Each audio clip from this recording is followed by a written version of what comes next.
परभणीच्या जिंतूर तालुक्यातलं एलदरी गाव इथल्या प्राथमिक आरोग्य केंद्राची अवस्था बघून अंगावर काटा येईल अशी परिस्थिती झाली आहे। तब्बल 30 ते 40 गावांची आरोग्य सेवा इथून चालते, पण दवाखाना मात्र फक्त एका खोलीत सुरू आहे। पूर्वी 50 खाटांचं असलेलं हे केंद्र आता केवळ 4 बेडवर चालतंय। त्याच खोलीमध्ये प्रसूती, उपचार, लॅब सगळंच चालतंय। इमारत पूर्णपणे मोडकळीला आली असून धोकादायक बनली आहे। सर्वात मोठी बाब म्हणजे हे सगळं आरोग्यमंत्र्यांच्या मतदारसंघामध्ये घडते आणि त्यामुळे आता प्रशासन कधी जागं होणार असा सवाल उपस्थित केला जातोय।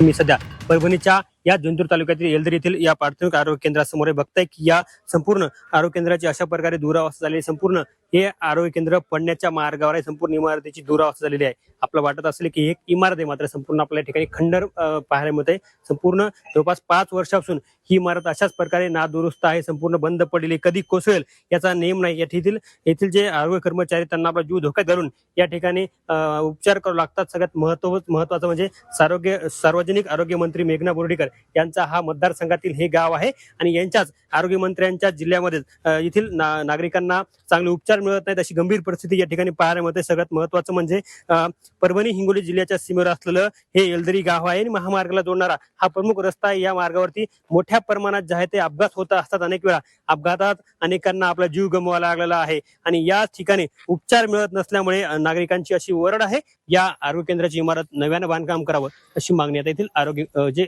नागरिक करताना पाहायला मिळतात। कॅमेरामन राजेश सोबत गजानन वाणी, ही 24 तास हिंगोली।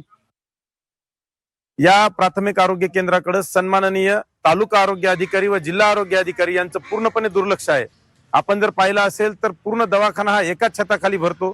ब्लड लॅब असेल, प्रसूतीगृह असेल किंवा उपचार कक्ष असेल, ह्या सर्व गोष्टी आपण एका हॉलमध्ये भरवतो।